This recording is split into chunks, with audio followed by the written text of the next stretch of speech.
In 1977, then-Governor Michael Dukakis, son of Greek immigrants who had become interested in the Sacco-Vanzetti case in law school, as part of the 50th anniversary of the execution, issued a proclamation that any stigma and disgrace should be forever removed from the names of Nicola Sacco and Bartolomeo Vanzetti and from the name of the Commonwealth of Massachusetts. And he didn't issue a pardon because he didn't believe they were guilty in the first place, and hence a pardon would have been inappropriate. And he sincerely thought he was doing a good thing for all immigrants of all nationalities. The Massachusetts Senate promptly voted to condemn the Senate governor's resolution, and families of the Braintree victims were outraged at the governor's lack of sensitivity towards local victims. In truth, in all my reading, I had never seen a picture of either Baradelli or Parmenter. But in 2005, a spokesman for the current owner of the land where the murders occurred said there were plans in place to erect some kind of memorial. This is what it looked like then. It's now a mall, as you can see. Meanwhile, a memorial sculpted by Gutzon Borglum, I hope you can read that, architect of the Mount Rushmore presidents in memory of Sacco and Vanzetti, was offered to the city of Boston and the state of Massachusetts in 1937, again in 1947, and 1957, and each time the offer was ignored. In 1979, the plaque was quietly placed on the wall in the corridor on the third floor of the Boston Public Library outside the Rare Book Room, where, as a graduate student, I walked by it dozens of times, and I'm embarrassed to say I never noticed it. It's a dark corridor. Finally, in 1997, acting Governor Paul Cellucci and Boston Mayor Tom Menino, both of Italian descent, formally accepted the sculpture when Menino suggested the plaque be moved to a more suitable and presumably visible location. President of the Boston City Council, James Kelly, immediately announced he would oppose using any public funds for that purpose. In the 80s, another wrinkle appeared in the case, when formerly loyal defenders of Sacco and Vanzetti revealed that they now believed, based upon claims by anarchist Carlo Tresca, that Sacco was guilty and Vanzetti innocent. But if Tresca ever revealed how he reached that conclusion, I have not found that information.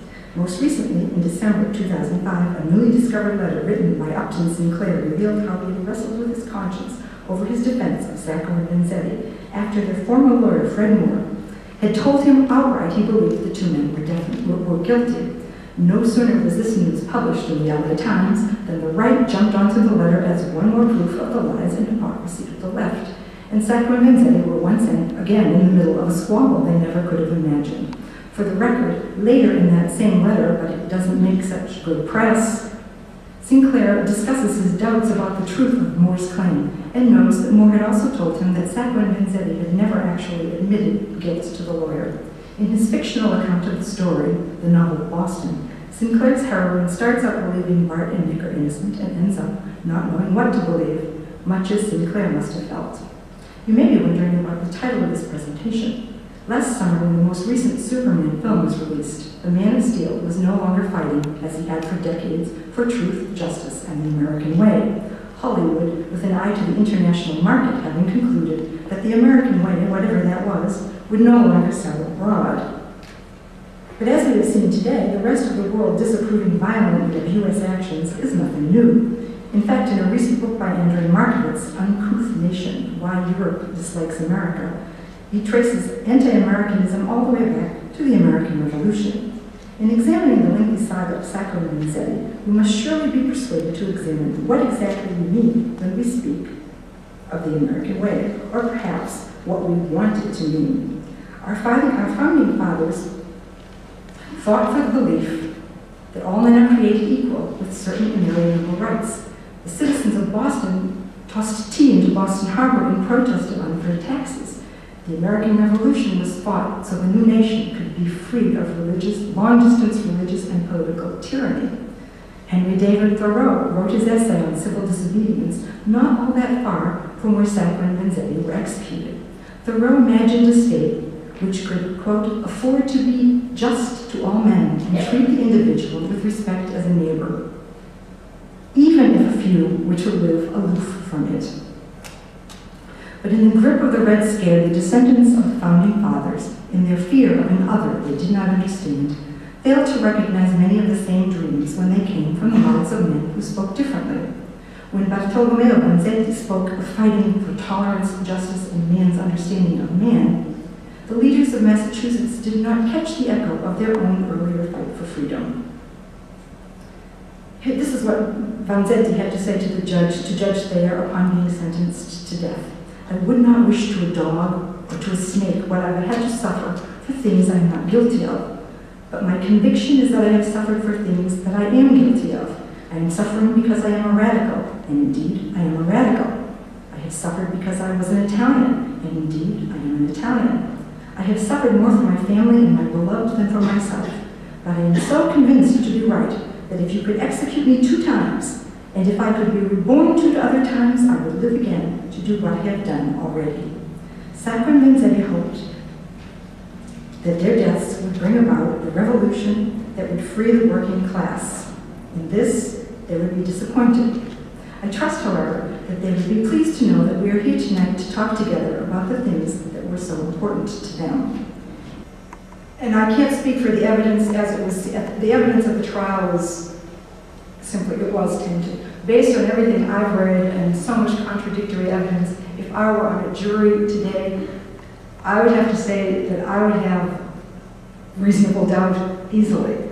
If you ask personally how I feel in the matter, then based on, I don't know, gut instinct or whatever, I have to say that if you were to say, okay, Sacco-Vanzetti, we found, somebody blew up the State House and we've arrested Sacco-Vanzetti, well, then I would think maybe, yes, they were anarchists. They believed that the only way government would change was if it were destroyed. So had it been a bomb, maybe yes.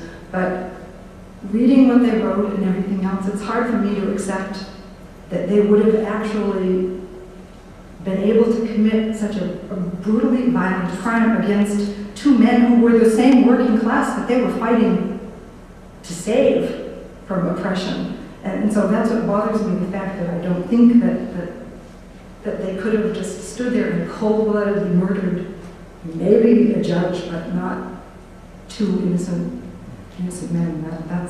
But that's just my opinion. If I could follow up, Professor, what is the hold that this case has? I mean, it happened like, what, 80 years ago? More than 80. More than 80. This August will be the 80th anniversary of the execution, but it's more than 80. It's almost 90 years since the event. And I think it's partially that, in fact, the subject is actually timely. We've changed the vocabulary.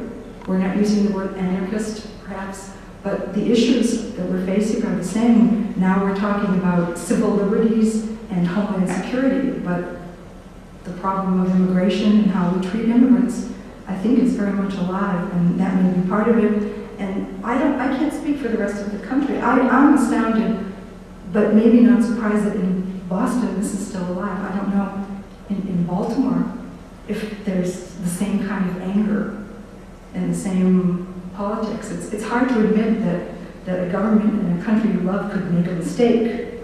On the other hand, government we have to recognize there's problems in order to become an even greater country. And so I can't explain it, but it did cost Governor Dukakis an election.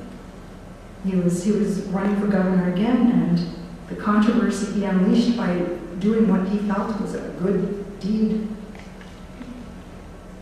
cost him. Yes. We used to always quote the saying that we should learn from history, but I tend to be a little more cynical now, and I think actually I'm more on the side of what we learn from history is that we don't learn anything from history.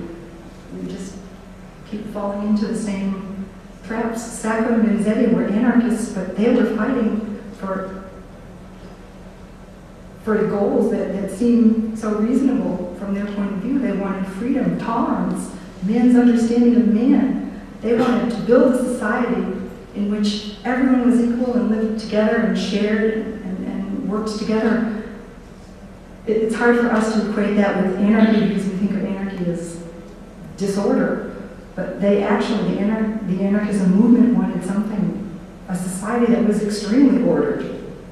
Whether or not it would actually exist in real life, I don't know.